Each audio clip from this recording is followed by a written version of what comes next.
Good evening. Hello, hello. I didn't stream today, so here I am. I went on Moose's stream earlier for several hours. Illumitami was on, and I gotta say some things. On the stream itself, I gained a respect for Tommy that I didn't have before, and an appreciation for him that I didn't have before. And then after the panel was over, he went on some other panel and started trashing Moose after going on his stream all day. So it confused me. So what I decided was Tommy is moved to the very complex person column now, just like Talcott and Flow State and pretty much everybody else in this panelverse. So there's aspects of him that are not the most attractive or pleasant. I'm sure that's true with me. I'm probably one of those same type of people. But I think my little it wasn't really a crusade. I just had some strong opinions about Tommy and his ability to build, or rather not build, community. And I think I'm past that now. So I make your own decisions about Tommy. It did. I was going to stream for Moose's today, and I decided not to because Tommy was on it.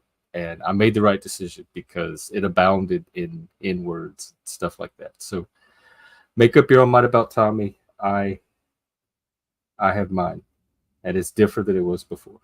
So cheers, Tommy. It is so hot here. Oh my God. Hey, Christian Carpenter. Welcome. That's ironic that you're here to hear me talk about Satanism, which I'm going to do for a little bit, and then I'll put the link up and we can do a panel. Before I do that, I just wanted to share another paragraph or two out of this book on intellectual history, The Passion of the Western Mind, Richard Tarnas. I think he has a YouTube channel with some videos too. I'm still reading about Plato and Aristotle, and I was reading about their approach to ethics and morality and virtue, and it really reminded me of a lot of the stuff that shows up on the Panelverse. Most of what I'm sharing out of these books are because I noticed it on the Panelverse. And people think they're talking about Christian morality or Orthodox morality, whatever morality they think they're talking about. Like the Christian nationalists, the Arthur Burroughs, Andrew Wilson, etc. But their actual explorations of morality sound a lot to me more like Plato and Aristotle. There's like two approaches to morality from Plato and Aristotle. And when people on the Panelverse are talking about morality, it seems like they're doing it more in the philosophical sense of Plato and Aristotle, not so much the actual. I guess the Judeo sense would just be obey the commandment, and the Christian sense would be, I don't know, believe in Christ and the resurrection, and morality ensues from that. Well, let's hear what the Platonic and Aristotelian approaches are. For Plato, a person could properly direct his actions only if he knew the transcendent basis of any virtue, and only the philosopher who had attained knowledge of that absolute reality would be capable of judging the virtue of any action. Without the existence of an absolute good, morality would have no certain basis, and so for Plato, ethics was derived from metaphysics. That shows up a lot on here, that needing to ground something like morality in some transcendent objective source. I've talked about it with I-Fi. I know it shows up on Jim Bob. It shows up in the Crucible a lot. That is the Platonic approach, that in order to know morality and make the proper moral choices, you have to know the transcendent form of the good that underlies morality. And Aristotle had a completely different approach, which to me makes much more sense and is much more in line with my own. For Aristotle, however, the two fields were fundamentally of different character. What actually existed was not an idea of the good relevant to all situations, but only good persons or good actions in many varying contexts. One could not attain absolute knowledge in ethical matters as one could in scientific philosophy. Morality lay in the realm of the contingent. The best one could do would be to derive rules empirically for ethical conduct that held probable value in meeting the complexities of human existence. For Aristotle, the goal of human life was happiness, the necessary precondition for which was virtue. But virtue itself had to be defined in terms of rational choice in a concrete situation, where virtue lay in the mean between two extremes. Good is always a balance between two opposite evils, the midpoint between excess and defect. Temperance is a mean between austerity and indulgence, courage between cowardice and foolhardiness, proper pride, a mean between arrogance and abasement, etc., etc. Such a mean can be found only in practice in individual cases relative to their specific conditions. Hey, Joe, every time I get into moral discussions here, y'all hear me say this over and over and over. Like, it depends on the situation. It depends on the context. It's situational. It's individualized. I need an example. I need something concrete. That's because I take the Aristotelian approach, and I'm trying to analyze the rational choice that's being made between ethical options in that situation. And so after reading this, I'm kind of noticing the contrast between those two approaches that show up on here. So I wanted to get that out there. Okay, the Satanism thing. What I'm going to do is actually share a part of a podcast that I was listening to. That's what inspired the topic in the first place. And it's a letter that Anton LaVey, he was the founder of the Church of Satan, which was the first modern satanic religion in 1966. And let me talk a little bit about my own journey, as many of you probably know. I came to Satanism in 2019 through the Hulu documentary, Hell Satan, I think it was called. And I watched it. I didn't realize there was this new modern religion called Satanism. It definitely sounded like something for me. So I joined up, and then COVID hit. I really didn't get to meet Satanists or see what it was all about. And during COVID, I discovered that it was very woke, very social justice-y. It was Satan as the rebel fighting oppression on behalf of the oppressed, which is not really the Satan from Paradise Lost. And it's not the Satan from Church of Satan, which is a more Nietzschean kind of will to power Satan. So during 2020, not only did I leave the Satanic Temple and woke Satanism and became kind of an independent, or what they call outsider Satanism, which fits because it's the religion of outsiders in the first place. I never understood overly organized Satanism. I also made a political shift to conservatism from being a Democrat my whole adult life. And so it's interesting that my journey into Satanism led not only through the woke version into a deeper version of Satanism, but also in at the same time a political shift to conservatism. So listening to this podcast, this was a letter that Anton LaVey replied to in June of 1971. And you'll hear him talk about the hippie culture, hippie generation. It's someone else reading the letter, but it was somebody from the military that wrote to him saying that they resonate with the satanic values. They're also a soldier in the military, and while they don't always agree with the decisions made by the military. And this was during the Vietnam era. Post woke. That's excellent, Hank. That's perfect. And so he was asking Anton LaVey, how do I continue to serve my country, embrace the values of Satanism, and kind of stay true to the American ideals in the process, even though they might conflict with my own personal values when I'm asked to carry out my military orders. And so this was Anton LaVey's response. It's from a podcast called Satansplain. I'll put the link to it. And I'm just going to play the letter part. It's just a few minutes. There's the link. And let's take a listen. And the Americanism that he's describing actually sounds a lot to me like modern conservatism. And that's why I thought it would be perfect for this topic. Here we go.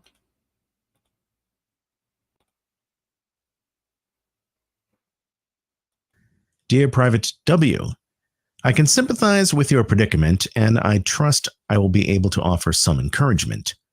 To sum up our political doctrine, Satanism is Americanism in its purest form, with only the outdated moral codes altered to fit the times, and with recognition of the fact that only if man's most basic instincts are satisfied can a nation receive his best. When it becomes common knowledge that we do not advocate or even approve of denial or desecration of such sacred American traditions as home, family, patriotism, personal pride, etc., but instead champion these things, our one-time opponents. Those all sound like conservative values that are currently under attack: family, home, tradition, etc. In the so-called establishment will not have a leg to stand on. Actually, in view of the vast numbers of religious leaders defending and expounding on the extreme liberal philosophy of the hippie or drug culture, conservative organizations will, and already do, find Satanism far more compatible with their doctrines than they now think it to be. I feel rather sorry for, but I must admit, see, and this is 1971, y'all. Used by the poor Nixon, old dyed-in-the-wool conservative who considers the flag and God to be inseparable institutions, because the new Christianity is composed of the drug-befuddled wretches they find totally reprehensible. It looks as though one is going to be forced to choose between God and the flag, or else become part of a dying society. I realize most would think me far too optimistic, but I can simply see the change coming.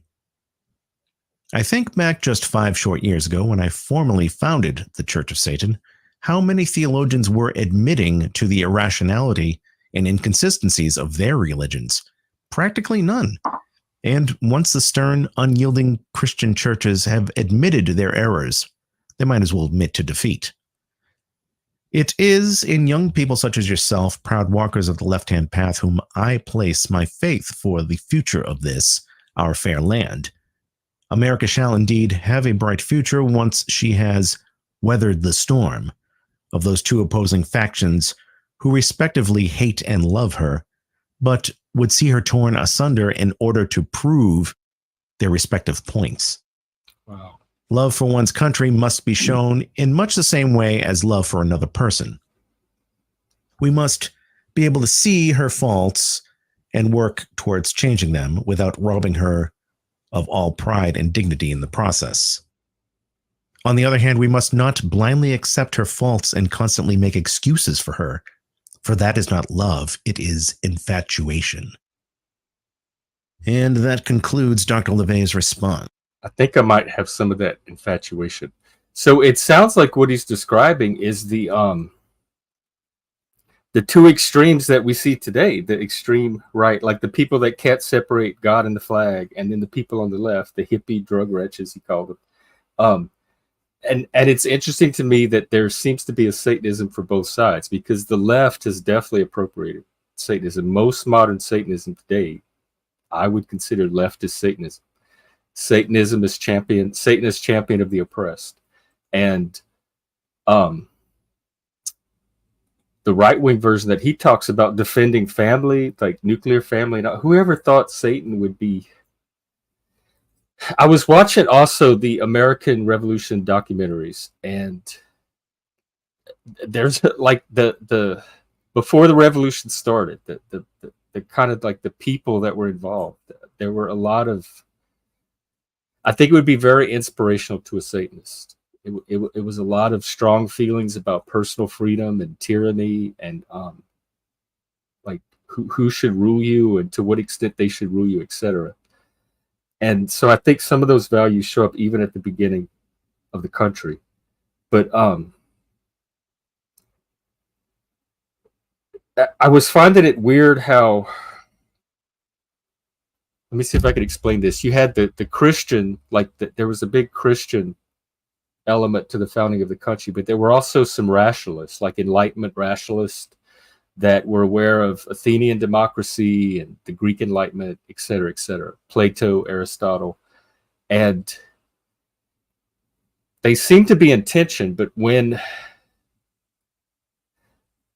religion and Christianity in the Catholic Church is what was able to transmit the rational values of Greece and Rome and keep those intact through the centuries. And so it's because of the Christians that the Enlightenment tradition was able to be kept alive. And now that the Enlightenment tradition is under attack from the left and the Marxists and the progressives, postmodernism, like the relativity of all knowledge, there's no objective truth, etc. Ironically, it's the Christians that are now moving to defend that very set of Enlightenment values again, and how inextricably twined Christianity and Enlightenment rationalism is in our culture. I think it's been for centuries. And I like, it seems like every time one gets attacked, the other moves to defend it, etc. And I never thought I'd be defending Christians. I never thought, especially as a Satanist in the nuclear family, I never thought that the Christians would be defending reason and truth and stuff like that. So it's just a weird time. And it's interesting that that letter was from 1971. That's really all I have to say. It's kind of notes toward a conservative Satanism. Well, I've said it a few times, Joe. For me, it's the religion of first and foremost, anti-authoritarianism, personal freedom, individual rights, self-determination, personal expression, etc. The 1A amendment to me is very important. 2A as well. All of the Bill of Rights, really. And that's all the things that it is, unless you count anti-authoritarianism as something that it's against. So I'll put the link.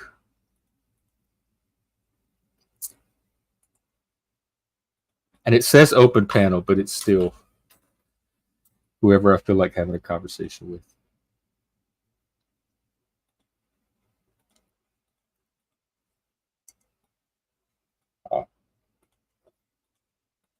All right, there you go. The link should be up there.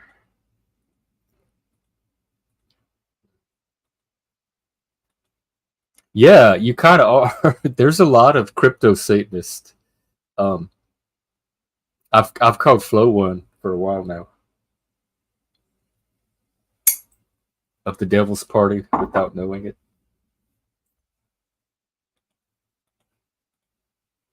And okay, that's part of it. That's like the fundamental values that it's built around. But there's also an aesthetic, which is the, whatever you pick, the pentagram, Baphomet. Some people don't use any of that. They see Satan completely different. And I think there's a community element too. Like when you meet people that really do live out and embrace those values, it's just a completely different type of interaction than with people that don't. So I think there's a tribal or maybe a neurotype, or I don't know, there's something that holds us all together as people. No blood sacrifices. That's way too much work. That's just like, I can't even cook. I can't even like chop meat in a kitchen and make a dish, much less try to sacrifice a whole animal. No, I don't know. I haven't met any Satanists. I'm trying to meet some in person, but I can't find any. And most of the ones I find are woke. And I don't know that that's a big barrier. I think it's more like they would have trouble with me more than I'd have trouble with them. But I don't know if that's completely true. But I was also thinking about the woke. Because they kind of show up at the beginning, too, in American history. And they've kind of always been with us, too. My belief is that everybody that was there from the start, that had a stakeholder in making our country what it is and gaining our freedom, is part of America. And it's different competing groups with different interests. They don't always align. But at the same time, they are all Americans. We're like one big dysfunctional family. And the woke are part of that, whether I like it or not.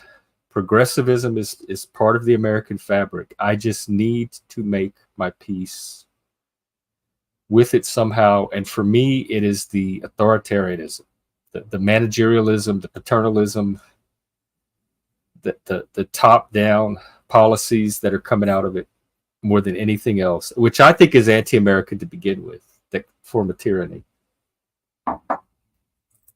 But like their vision and their beliefs and some of that I just have to accept as just as American as some of my values. Well, you can call them stigmatic if you want. That's kind of subjective on your part. I'm open to using whatever definitions work for communication. That's just what I call it.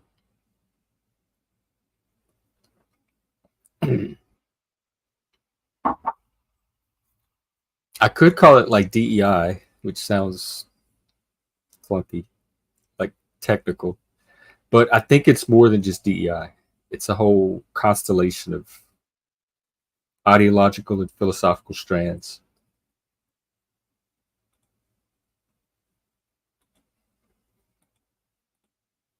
I don't plan on even getting a pension, honestly. I never even when I was young, like when I first started working and before I knew about any of that, I never relied on Social Security as my retire. Like I never thought that it would be there 100%. It never sounded like something that I should put all my eggs in. And so I knew it was there, but I always planned for something other than that to be my retirement. So I'm not really like if I don't get my pension, that's fine. I don't have a lot put in it anyway.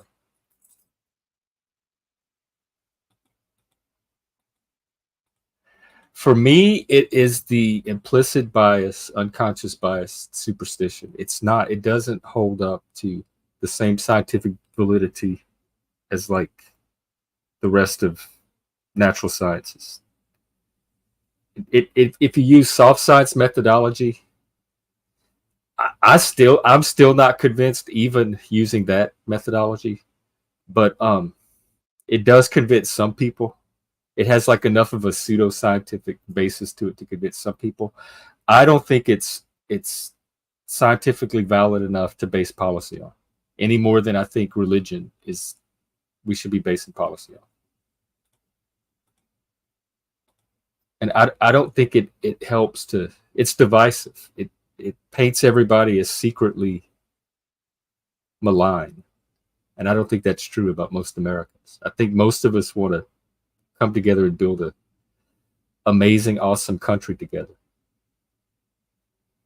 And so having other people think that most Americans secretly want them to fail and are doing things to block them from success without even being aware of it just sounds wacky to me. Plus, I also don't think that prioritizing like group identity over individuality is the way to go either. I think the individual is greater than the group, and reducing an individual, their personality, their character, their individual achievements, etc., to whatever group identity they're an avatar for, I think is regressive. It's a step backwards. It's not progress.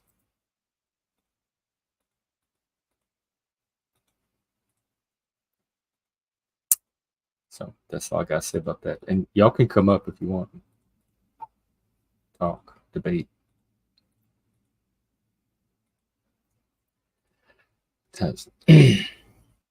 I was streaming today just to get my streaming time in.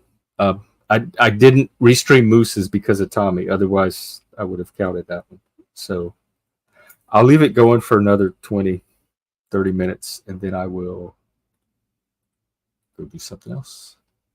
Let's check the news. The French far-right advance blocked. What does that mean? Oh, I guess something happened in France. They were able to put together some coalition to kind of limit the right that just won some elections.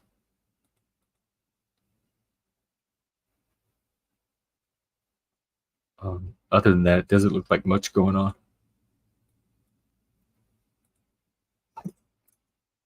Ooh, wow. There's a party going on in Discord. Maybe that's where I should be.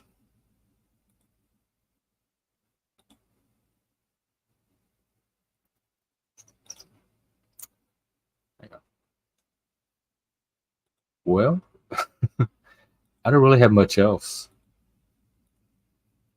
Let you up. Well, there's nothing going on today, really, Noel. It's a specific type of panel with a specific topic. Yes, I do think group identity. I think what I said was reducing the individual to group identity is regression. So I think you always prioritize the individual over the group, and I think that's kind of one of those American values that the nation was founded on. Unless you count the group identity as like American itself, like being American itself as a form of group identity. And even though, even like, what is that? What are you reducing someone to at that point? Right. I agree that we're social creatures. I definitely am. Yeah, that's what it looked like. I just saw the headlines. So we'll see what happens. Hey, Jeff. Yes, Elsie. Yeah, yes, they absolutely they are. I'm not saying that either.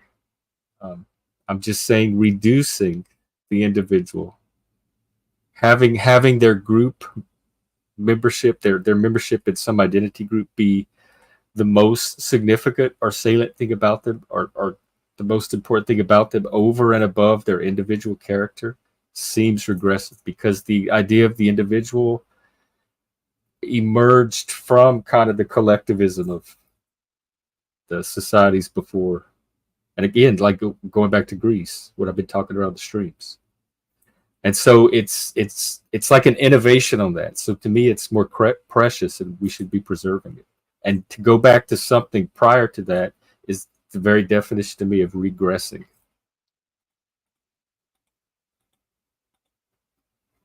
I don't know what that means. About I don't think it's practical to have wolves raise everybody in America.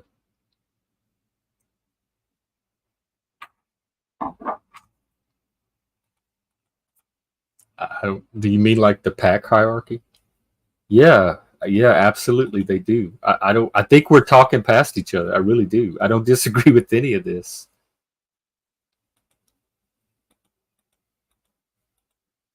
In fact, I talk about community building out here all the time. That's one thing this channel is trying to do is be a group that can help foster this. It's not an identity group unless you count. I guess it kind of is. It's for males, neurodivergence, that kind of stuff. So that's kind of identity. But I don't think that we're the thing here is we're not just that. That's like a starting point, and each one of us as individuals is more than just those things.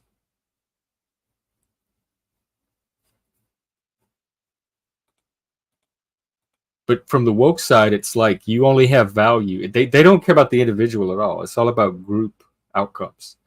And so you only have value as a representative of some oppressed group.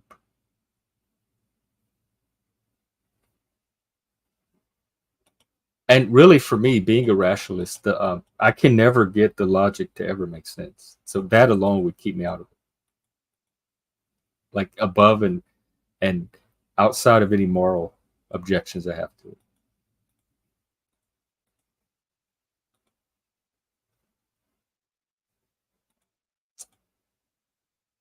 it. Well, my understanding of woke is from actually experiencing it. For, and I've gone over it on streams in great detail. I don't know how much more I could demonstrate my understanding of it than that. It's I don't think it's a shallow understanding of it. Right. The free association, yes. The language policing, the pronoun police. I still want to find out what happened to that lady from the airplane. Americans really don't like being told what to do or how to talk. That's not an American thing. It's about self-determining all of that, and then you determine from there what you're going to do. In fact, some of these documentaries I was watching, they talked about the westward expansion and that pioneer spirit and that rugged individualism, and that was like we wouldn't even be the America we are today without that. And so that value also is like was there almost from the beginning. And that's an American value as well.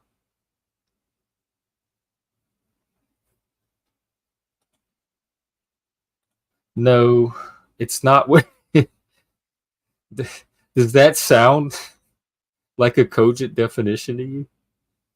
And I'll admit, woke is a buzzword. It's not a precise term. The precise term to me would be something like critical social justice, or maybe critical theory. Sometimes postmodernism. Like I said, it's a mix. It's But for me, really, where it shows up on a practical, on a policy level, is in those equity initiatives, and this idea that disparities are caused by this secret racism. It's just crazy to me. Especially because I've seen racism do nothing but progress. Like if at any time of history you were going to make that claim, this is the least convincing time to make it. Yeah, I think it's superficial. Like people are not their skin color. They're the people most focusing on race are the woke. They are the neo-racists. They are the one that's race obsessed. The rest of the country has moved on. We don't care about race. We look at the individual.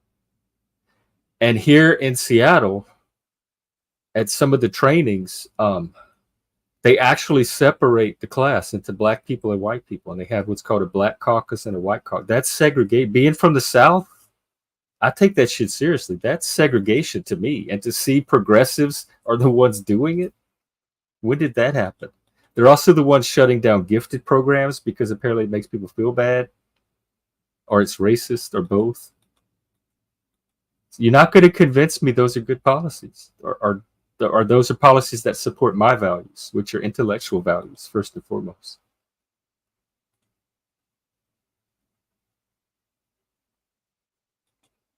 You talking about me? I'm not against white people. I love white people. I love everybody.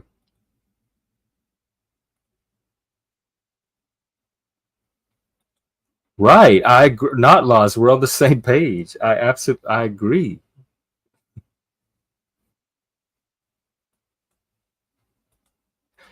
Well, I grew up in the generation of colorblindness. I was one of the first. I was in that first wave of desegregation where we were all in class together. And I promise you, what I said, I was in Head Start, kindergarten, first grade, etc. It was no big deal. Like the kids handled it just fine. We all played together and learned together, hung out together. And like if anybody was freaked out, it was the adults. And they're just like with gay marriage, there honestly was nothing to worry about. And so we learned to not see color. We learned to see each other as individual members of the class or the community or society. And so to tell people like us, you have to suddenly start noticing what color that is, that seems like a step backwards to us. Why would we want to do that when we've already moved past all of that?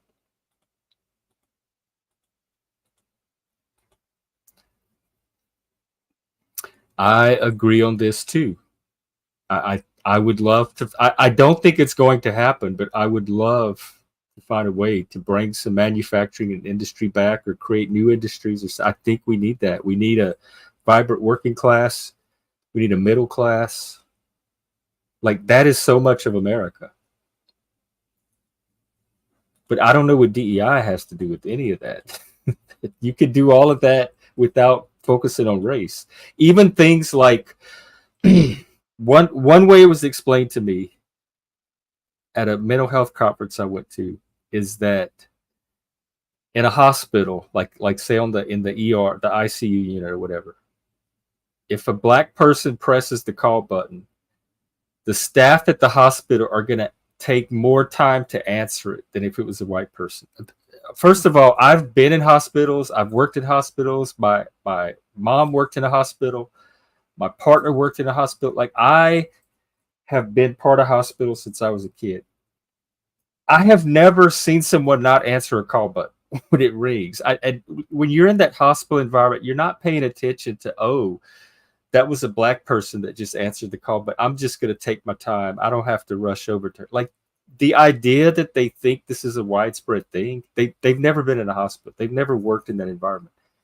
It's so laughable to me that this is what they think the issue is. But even if that's true, even if they somehow prove that for whatever reason, black people are getting the call button answered less, all you have to do is create a policy that says if you hear the call button, you have this amount of time to answer it. You don't have to even bring in race. You can create policy solutions that don't involve race at all. And then everybody answers the call button within this range of time, no matter who rings. And then if somebody's not following the policy, then you can impose whatever consequences. But you don't even have to bring in race. Poof, problem solved.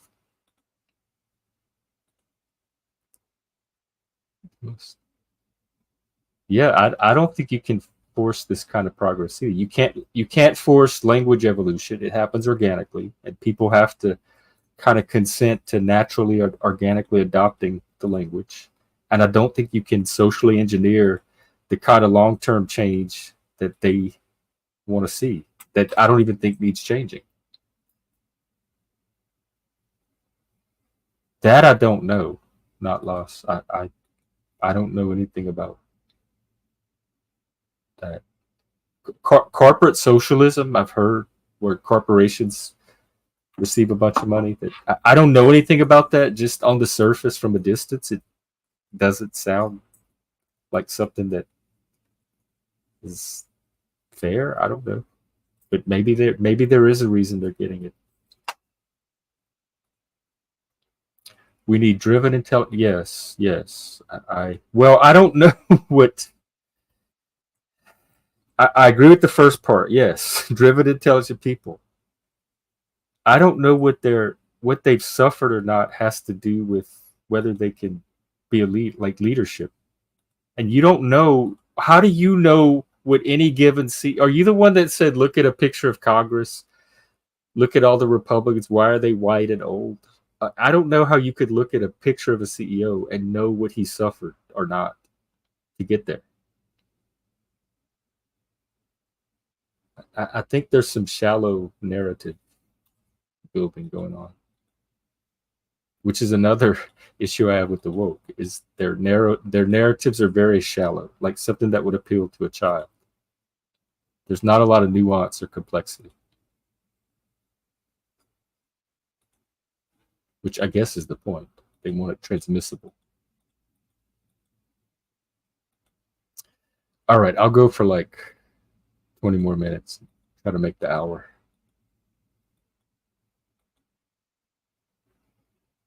Not lost. I bet if we sat down and made policy together, we would agree on 80, maybe even 90% of the policy.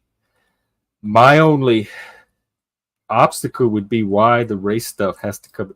Like, I feel like we could make all the same policies without the race stuff. And so DEI to me is not, it divides more. It's more divisive than it actually solves anything. And so if it's that volatile or double-edged of a solution, why not try to do the same thing with a better tool? You talking about the laptop? I don't know. Actually, I have the big screen and I have the laptop, and I can use either one, but I don't know what size either one is. I don't. I'm not a numbers guy.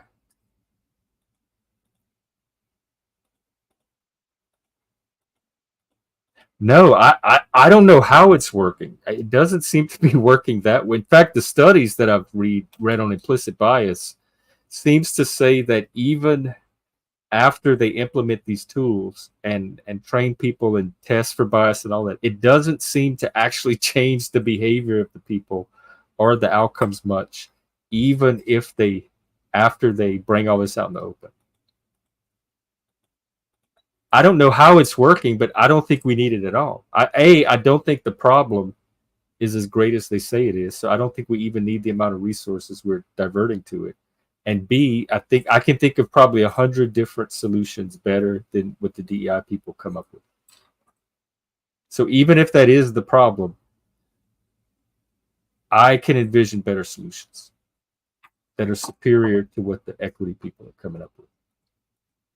No, I didn't say that. Again, I refer you to my God, 7, 8, 10, 15 streams by now that I've done on this stuff. I've pulled up documents. I've pulled up federal documents, websites. So if that's not good enough, just you'll have to go find a channel that like dives to your satisfaction. I think it does too.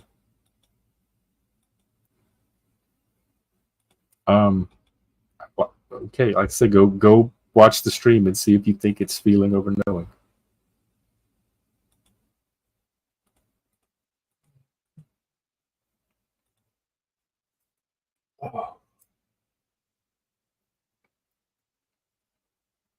How do you know what I'm told? Honestly, I don't know how you know what I'm told. I'm getting most of this. You know who I'm told it by? The federal website. In my case, it's SAMHSA, Substance Abuse and Mental Health Services Administration.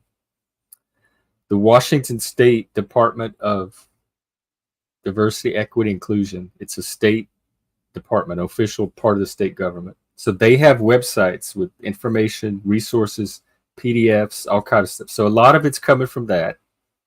And I break that down on the stream and I analyze it. So if that's the people telling me this, it's coming from official sources. Biden's, he did a equity order. I think it was 18985 or something. It's the one he did just after Trump. And he did a mental health strategy. So those are both federal, like official. They have the Biden stamp on it. And if that's those are my sources. So if that's what you're calling stuff I'm being told or propaganda or false definitions, it's coming from all of the sources I just named, which look pretty official to me. They're state sources.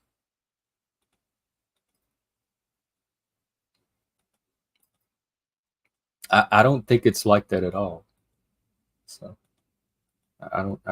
You're on your own little trail right now. Okay. Well, I don't use logic anyway. I'm told I don't do logic. I'm a woman. I'm autistic. I rock, and I don't use logic. I found out. So I just take if it's helpful, take it. If not, it's the best I have with my illogical pea brain, womanly pea brain.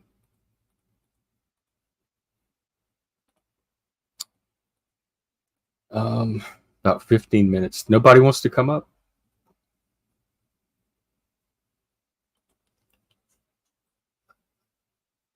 Alrighty then. I'm the only woman or man, whatever gender.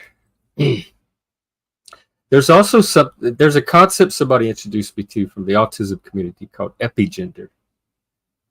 And it seemed to resonate with a lot of autistic people, including possibly myself. And it's kind of like gender being a neurotypical thing, and autistic people really don't relate to gender in the same way.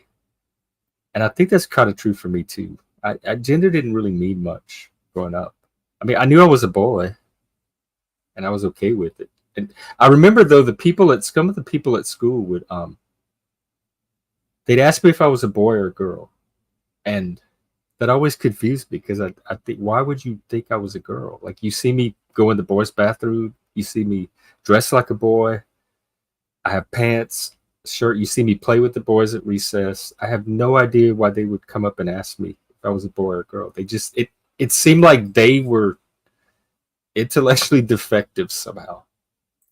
And then sometimes they'd call me sissy or stuff like that. And it didn't mean anything to me. I didn't process what was behind it. So maybe I didn't have a concept of gender. I was epigender. And even today, I think gender is like one of the most boring things about a person. Like, if that is the most interesting thing about you is your gender, we're probably not going to have much to build a connection on. Who is Hinkler? Let me look him up.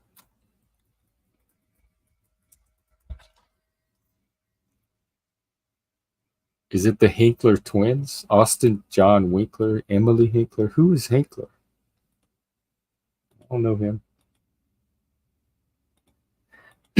I wasn't even that feminine, I don't think. I was like, there were, put it this way, there were people around me way more feminine than me. Um yeah, it gender never, it was more important to the adults around me. Like I told this story one year, I think I was like 8 or 9 years old, and we were making our Christmas list. And me and my stepbrother made our list together so we could like strategize of which toy, like so we could get more toys. I would get some toys, he'd get the other, and then we'd have more to play with together. And one of the things we both wanted on our list was the Easy Bake Oven and the Betty Crocker Easy Bake Oven. And in the catalog, the JCPenney catalog, it had a little boy and a little girl, and they were both playing with the oven. So it did not seem like a gender toy at all. So we both put in our Christmas list, and we gave it to our parents. And like he was a stepbrother, so he gave it to what was my stepdad.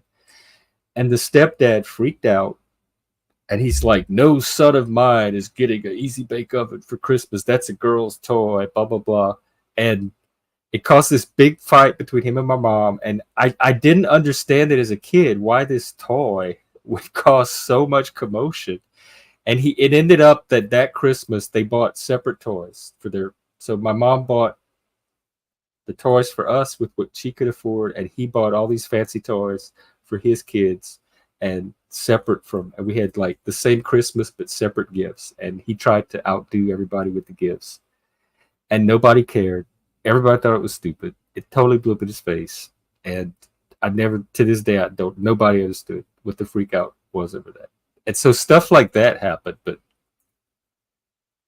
And then my mom, for like Halloween one year, she would dress, she thought it was cute if like my sister dressed up like a guy and I dressed up like a girl. So she had this old granny dress and like an old lady wig, and I looked like Mama's Family.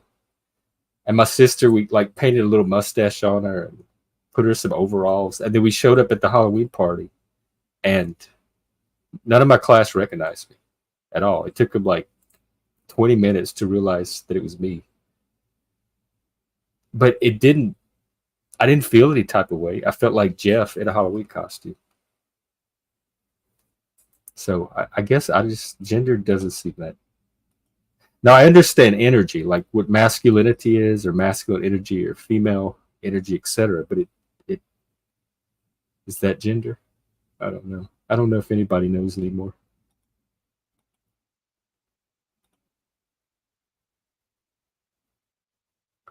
Yeah, and the trans people of my generation did not do this. They were perfectly okay with you knowing that they used to be a different gender. They transitioned. Like they didn't freak out if you called them by their earlier name, or if you called them by the wrong gender, because they understood. They're like, yeah, like it's obvious that I'm not the gender I'm pretending. So this idea of pretending that you were never this other gender is a new thing. That's a generational thing.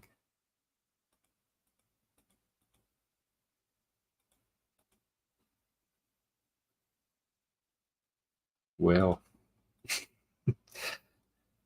and not Laz, you're Canadian, if I'm not mistaken, right? Not that it invalidates your opinion in any way, but some of what I talk about is specifically from living in America, and I don't always convey that.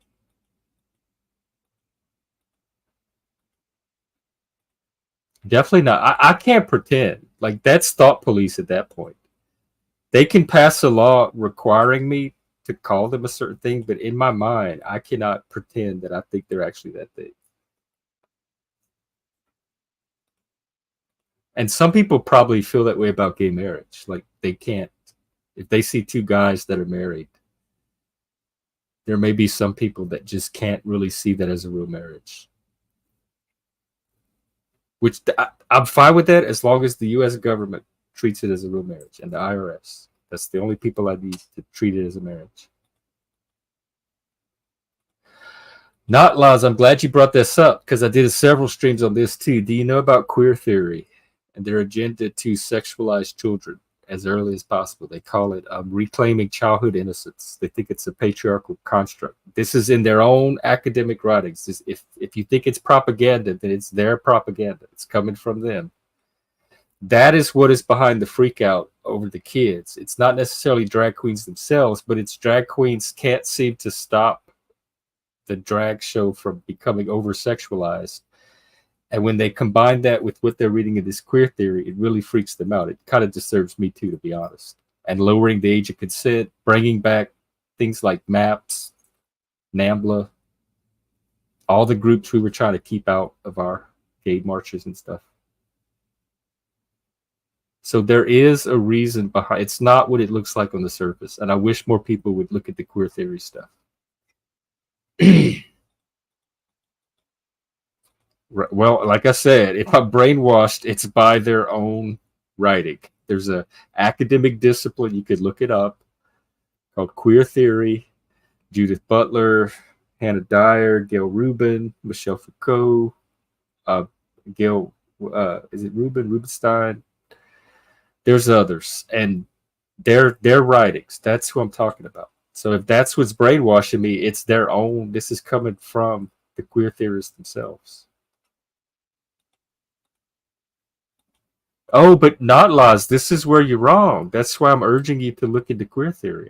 I did several streams on it. So did Anton. Goal Becoming. He did a deep dive on several of these essays where he reads through it and breaks it down. Hey, Freak, what's up?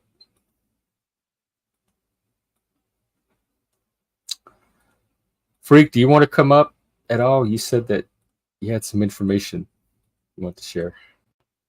Otherwise, I might wrap it up in about 10 minutes.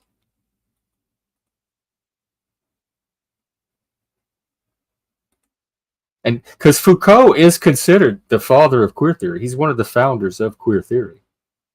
And yeah, like there's a whole interview he did in the 70s with some French journalist where he talks all about that. It really freaked people out.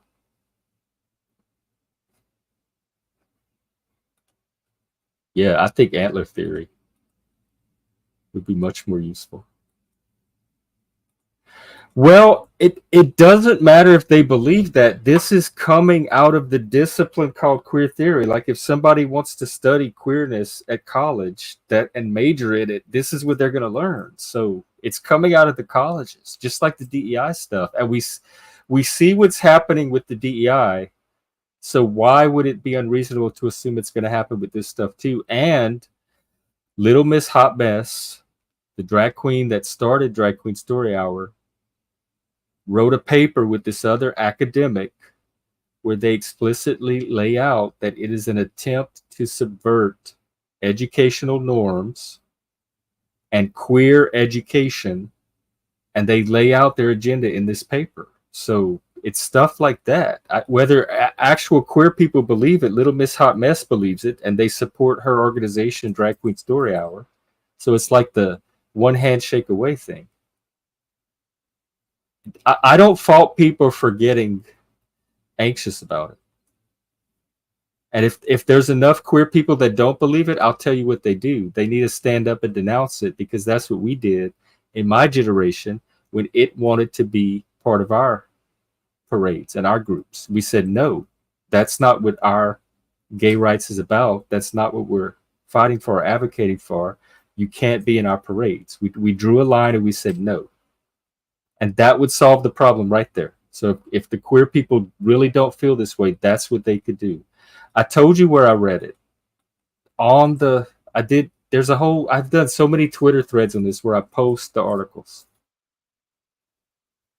So I'm just going to refer you to all of that. The information's out there. You could do the Michelle Foucault interview. It's called Dangerous something from 1972. Hannah Dyer, the queering of childhood innocence. You could look up the Little Miss Hot Mess paper. Gail Rubin, what was her book? Rethinking Sex or something like that. So there's 4 right there I gave you can start with that are non-InfoWars sources. Oh no, it's SNAF. It's snafu. It's been identified for sure. In fact, Cynthia and the freak, I don't know if you know this, but everybody's all friends now, except for me. I'm the sacrificial victim that got left out in the cold, and Cynthia and Snaf are buddy buddy. Everybody involved is buddy buddy. No. And this is her problem with me over and over and over, which is this tells me a lot about her. The autism and the rocking. That's what she keeps bringing up.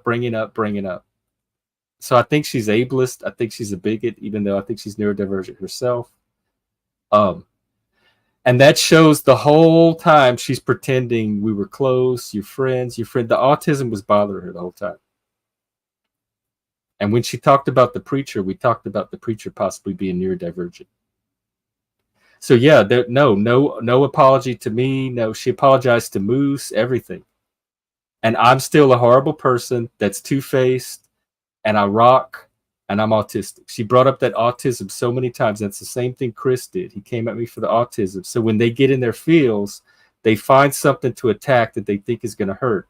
And Cynthia pretended to repair everything with everybody else, but she's still attacking that autism. So if you think that's reform, please don't be fooled. Like I said in her first video, she's showing you what she will do to anybody, even people she described as friends.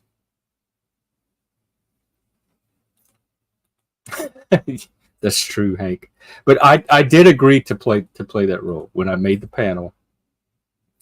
I said I will take the hit if it gives men a space to do their thing and talk about man stuff. I will be the scapegoat and be the sexist and the whatever and be the lightning rod for anybody's issues, which apparently she did have, even though she pretended not to.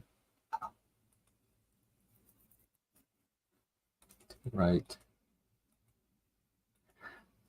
A connotation of what to the right? She can do what she wants. She can make all the reaction videos she wants. She could take a number behind you know who. All she's doing is showing who she is. But yeah, if my big crime is the autism, there's nothing I can do about it. I thought she knew that. She could have saved herself a lot of trouble. There's I don't you call it esoteric. It's academic writing. It's peer reviewed published writing. And I don't know what you mean about the right in my camp. I think you talking about Nick Fuentes and that. I don't take him seriously. That's not most people on the right. So I think you're propagandized a little bit yourself. Extroverted, intuition, thinking, perceiving over judging, thinking over feeling, intuition over sensing, extroversion over introversion.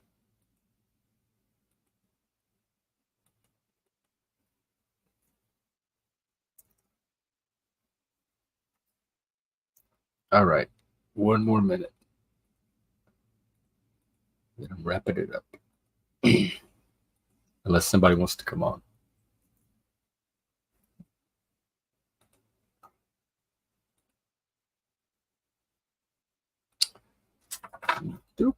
Well, I've gotten all my thoughts out.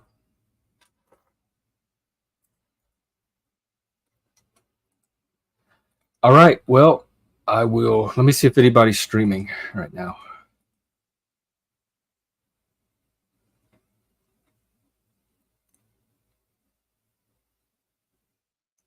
No, not really.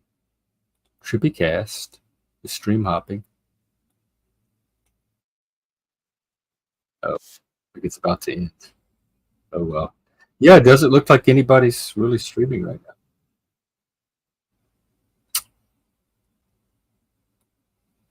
All right, well, just oh wait, let's see what's going on here. Yeah, thanks, Plasma. Right. That's what I'm learning. It's this little codependent nest. Everybody's doing it to everybody. It's so dysfunctional. Tommy was on Moose's today, and I thought everybody was friends, and then he leaves Moose's and he starts trashing Moose on somebody else's panel. And like Moose and Cynthia are friends. Cynthia and Snaps are friends. Like it just makes my head spin. I'm happy to be on my little island actually. So this works out for everybody. It's positive maladjustment. I'll leave it at that. And Tommy and I actually had a great conversation today. I liked what I heard. So people are complex. Outlier life. You said it. But I disagree, not lost. I think that's a boogeyman. I don't think most people on the right are fascist. In fact, I looked at that yesterday. We looked at the definition of fascism, strong centralized government, and we looked at the Pew poll on the different political values, and the ones that were most in favor of strong centralized government were the progressives, followed by the liberals, etc. And the ones least in favor were the far right and the conservatives. They sounded like the least fascist, and they were the most in favor, 90-something%, that people could improve their circumstances by their own effort and individual effort and self-determination, except that sounded like so the complete opposite of fascism to me. So I'm very confused how something like fascism gets associated with the political party that statistically is doing it the least. And I think it's a little ironic that it's coming from the party that seems to be doing it the most. Could it be projection? You be the judge. It is on Moose's stream. Let me find it. We went for about 4 hours.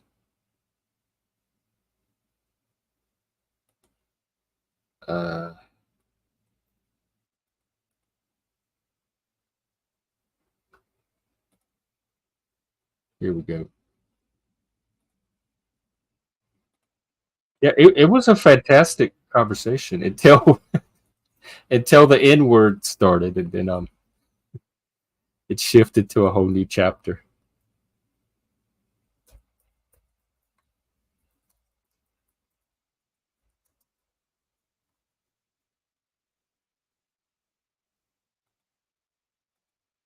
All right, there's the stream. Yeah. Yes. Yeah. Yeah. That's yes. That's my impression of it too. I'm trying to make my peace with them. I just don't want them to have too much power. Like the less power they have, the more tolerable they are to me.